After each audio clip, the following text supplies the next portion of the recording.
So we were asked, what is the interquartile range? And that's your middle 50% range, so from 75 to 93.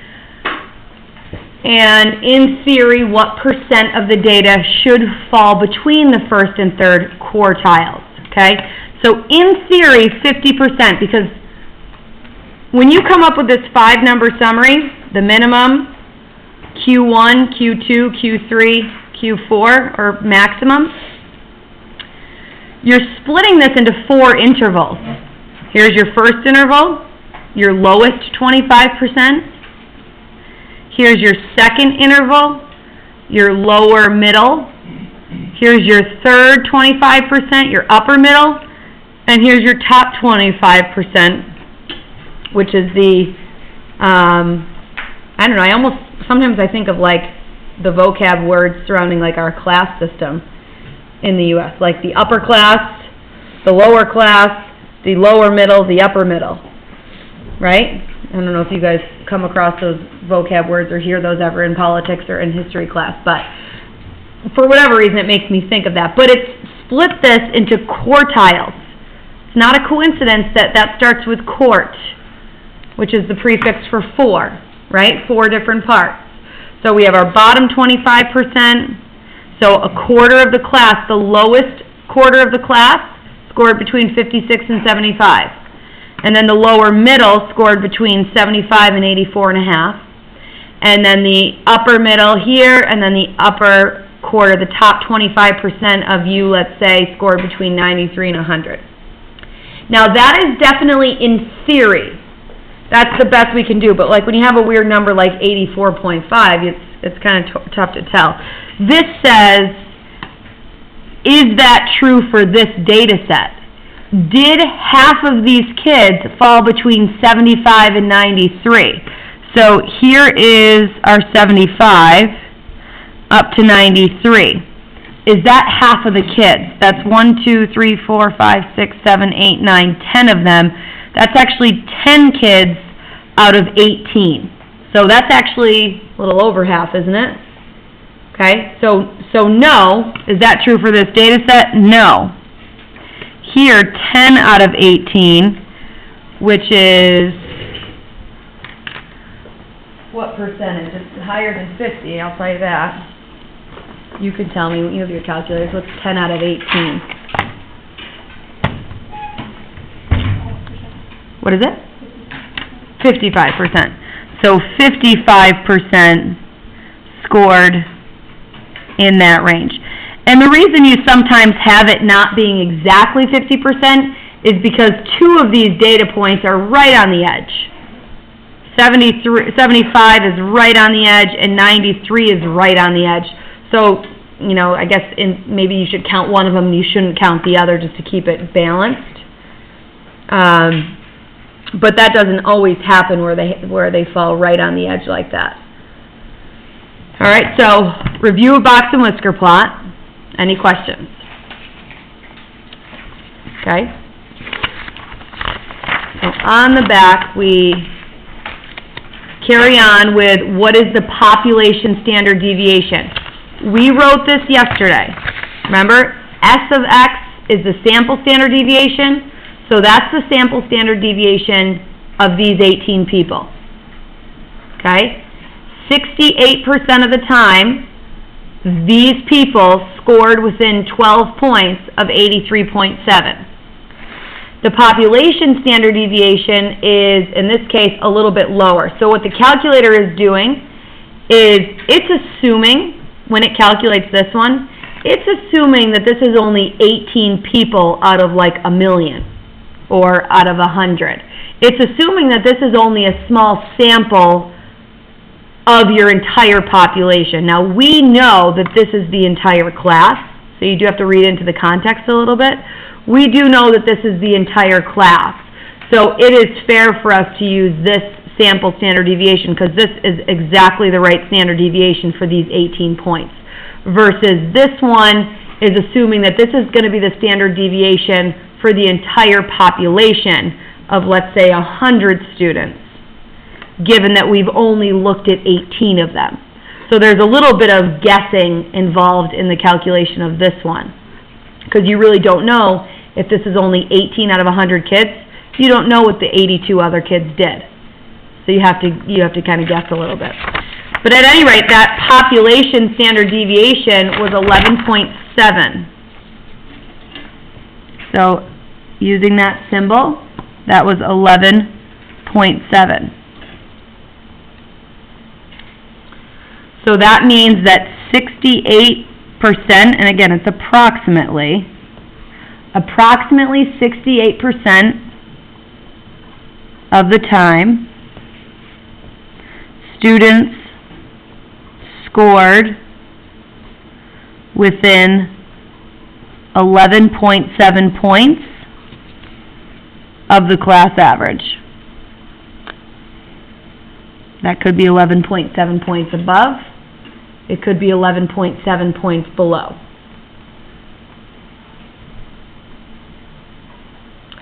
Now, if you go 2 standard deviations away, that would be 11.7 times 2. What's your percentage change to? 95. Those percentages are set in stone. You essentially have to memorize those. So approximately 95% of the time, students scored within an 11.7. We double that to get 2 standard deviations. That's 23.4 points of the class average.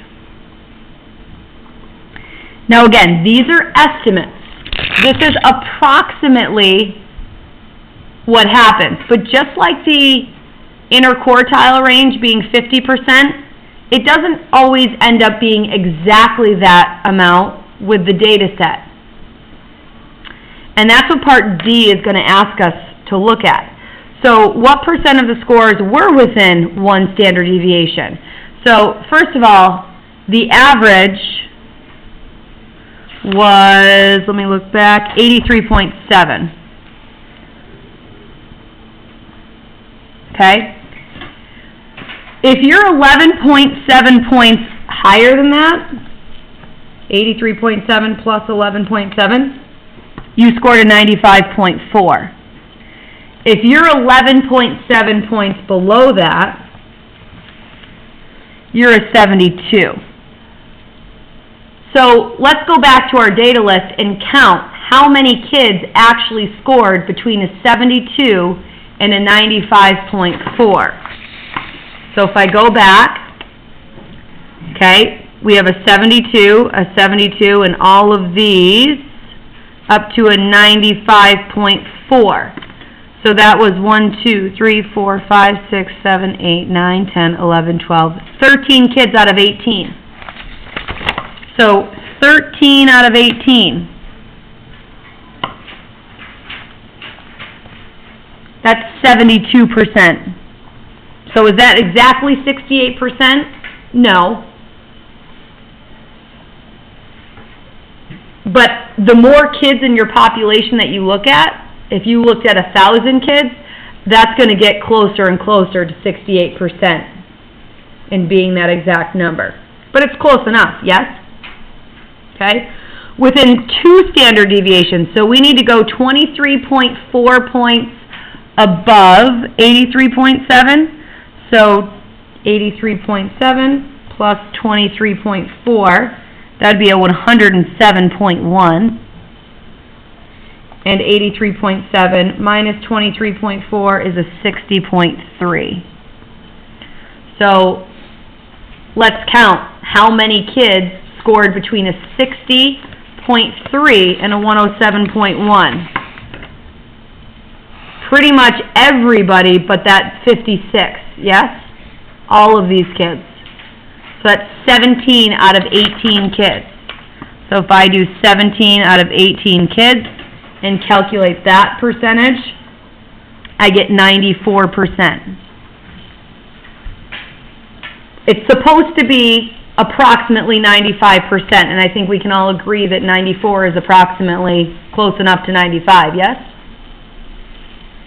Okay, so these are in theory. In theory, 68% of the population is supposed to score within 1 standard deviation of your average. And in theory, 95% are supposed to be within 2. Anytime you get real data, it's not probably ever going to work out exactly, but it's a ballpark, okay? Moving on to the next exercise, we need to insert some data, but let me first show you kind of what we're being given here. We have a small company, and we have salaries for their 50 employees. Is that 50 employees the entire population of that small company's employees, or is that just a small sample? It's all of them. Based on the way that they worded that, thank you, Paul. Based on the way that they worded that, it's for their 50 employees. It doesn't say for a sample of 50 employees. It doesn't say that this is a huge company with 1,000 employees and we're only looking at the salaries of 50. It is suggested there that that's the entire population of this whole company. Okay? So it's not a sample. This is actually everybody that works at the company. And it's given to us in a frequency table. So these are the only salaries that are out there. 5 people are getting the $25,000. 21 people are getting the $32,000, and so on. And if you look at these frequencies, they add up to 50 people. Okay? So we're going to learn how to type this in. If you don't know already, you may. How to type this into our calculator. We already talked about yesterday where to go to type in data at all, and what button do I push? Stat. So we're going to hit the stat button, which is right under delete. Then what do I do? Edit. Then what do I do? Clear all this out, because this is yesterday's data. So I scroll up to L1 and look at all those numbers are listed at the bottom. If I hit clear, it's going to clear all that out. And then when I scroll back down, boom, they're gone. Okay? So I'm going to type in these salaries, $25,000, $32,000, and so on. If at any point you get stuck, just bring your calculator right up to me so I can look at it and tell you where you're off.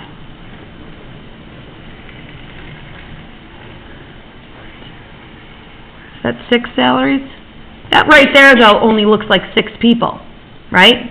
We're going to go over to the second list and insert those frequencies.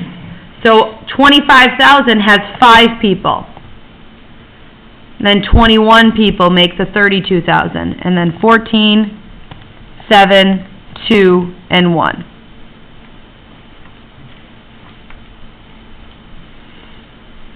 So rather than having to type in 25,000 5 times and then 32,000 21 times, they give it to you in a frequency table, and your calculator has the capacity to calculate averages based on the fact that many more people are making 32,000 than any other salary, and so on. Okay? So where did I go yesterday to calculate those statistics now? If I wanted to run my statistic analysis and get my average and my standard deviations, what did I go to next? Stat. And then scroll over to calculate. Good. And one variable stats. Now, there's going to be a slight change once I get into this menu, because the second, our list is still L1. Those are our data points. But we also have this option for frequency list that we had yesterday, but we left blank. But today, we put these frequencies in L2, did we not? Right?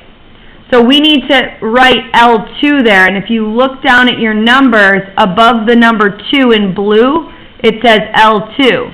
So I'm going to hit second, and then the number 2, and that should put an L2 under my frequency list. So I'm drawing on that second list to consider the frequencies at which each of these salaries occurred.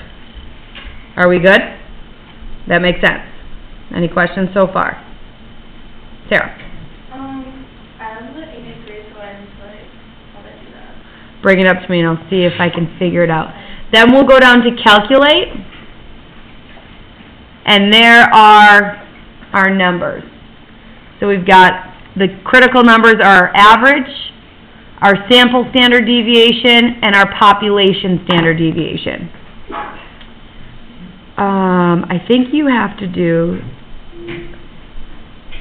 I'm going to show you quickly Sarah's calculator, and I think this is what we do. If we go to calculate, hers doesn't bring up that screen where we insert stuff. I think you have to do L1 to say that that's your first list of your actual data points, and then comma L2. I think. I'm not positive. Oh, are those the same numbers we have?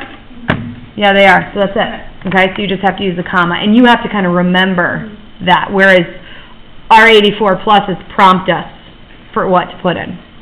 Okay, so we're going to keep those numbers handy, and we're going to start answering questions. Find the mean, and the mean is your X bar number. What was that? What is it? Jake Clancy? $42,060 is our average. And the standard deviation. Now, because we already discussed this, that these 50 employees are all of the 50 employees that exist, we're going to use this sample standard deviation number. Because remember, this standard deviation number is assuming that we only have 50 salaries out of 1 million employees. But that's not the scenario here. We actually, this is the actual standard deviation of our data points, and since our data points are representative of everybody in that company, we're going to use the sample standard deviation of 16,736. So, 16,736 point, does it say to round it? I'll just leave it as a whole number. Okay, so, let's just talk about what this means. This means that 68% of the time, meaning 68% of these employees, make within $16,736 of this number. So that might be 16,736 above that number, or that might be 16,736 below that number, but 68% of the employees, approximately, make within that amount of the average. And if you went 2 standard deviations away, that would be 95% of the company. Does this make sense? Okay? That interpretation sentence, you're probably going to have to write a lot. What they'll always say, interpret the standard deviation.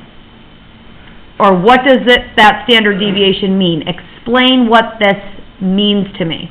And you would use that same structure every single time. Okay?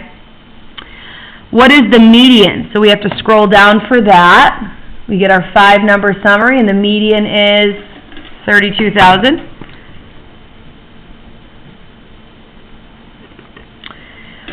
Why is the median, and median means middle, little review there of Algebra 1 statistics.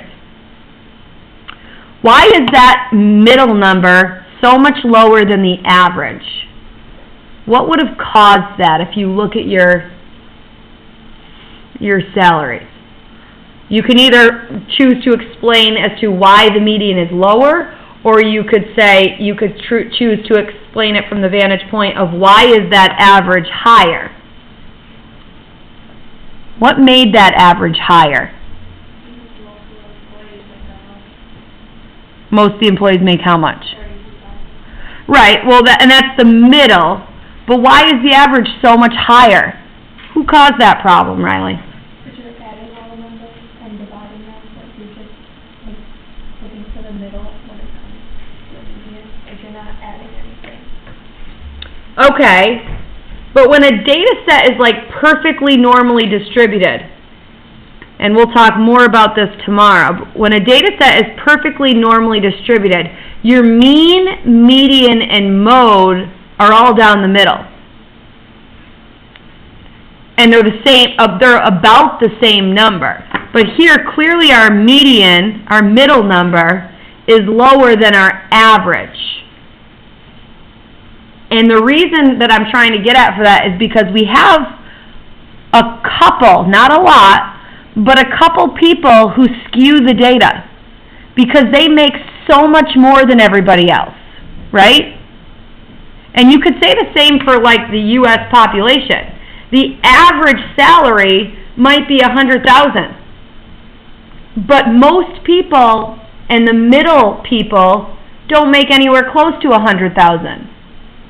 But that $100,000 as an average got pulled up so much because there are the billionaires of the world. And when their numbers get contributed to the calculation of an average, anybody who gets a really high score or high salary pulls that up. And the same can happen on the negative side, right? But if your middle salary is $60,000, a zero, a person who earns nothing, isn't going to pull that average down as much as a $1 billion person is going to pull it up. Does that make sense? Okay? I could say the same for your grades.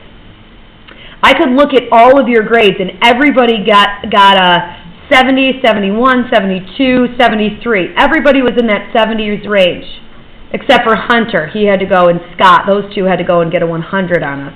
Okay? So when they get a 100 on us, even though everybody else in the class, let's say, got a 72, because those two got a 100, maybe now our average looks like an 80.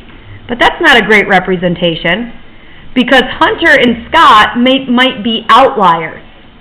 And I could say the same about someone who gets a 0. If everybody in the class got an 80, but two kids that never come to school showed up and took a test that day and they got a 0, now the class average looks like it's a 60. That's not fair, right? Everybody else got an 80. So you've got to think about outliers, and when your median, your middle number, is far off from your average, that's because you have these outliers that pulled the average up or pulled the average down. Okay? So why? When I say why, I'm going to say because we have a few, and I'll say kind of these three, namely, a few outliers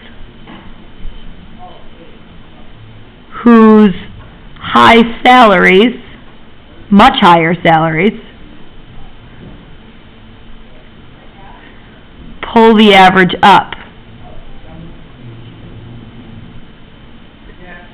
And it's kind of unfair, and you would actually find in stats that the median is a more powerful predictor. Any questions on that? Okay. I'm going to give you your homework. Your homework? I didn't hand it out, did I? No, I didn't. No, I didn't. I may also, I'm probably going to put this video up, and I will finish this video, so if to watch the rest of it for homework. So to finish watching the video, it'll be in 2 videos. It'll be the one that I just did, and it'll be an additional video afterwards as a supplement, and I'll put both of those up. So you want to watch the rest of it and do the homework assignment. Is that clear?